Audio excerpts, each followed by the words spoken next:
Nkimara kuvuka nisanze mu muryango ukomeye cyane. Icyo gihe nari mfite ababyeyi bombi, papa na mama baradukundaga cyane. Ubwo nari ndi umuhungu, mbega nari imfura mu bana ba papa na mama.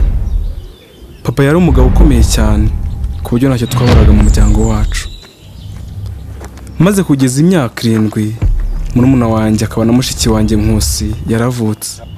Akimara kuvuka, nyuma y'amezi 6 gusa haje kuba Sekibi wayoboraga ishyamba twadutuyemo, yaje gukoresha inama avuga ko hari umuryango wari amafaranga menshi kandi ngo uwo muryango ugomba kwishyura.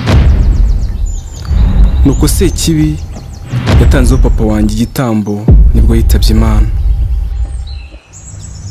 Ndashaka ko mutahukana intsinzi, azatura igitambo cy'amaraso ashyushye. Bahera mwana wanjye, umbera aho nari uyoborera urugamba kandi muzatahukana intsinzi. Aho cyane mwambarira urugamba. Turakumva Nyagasani.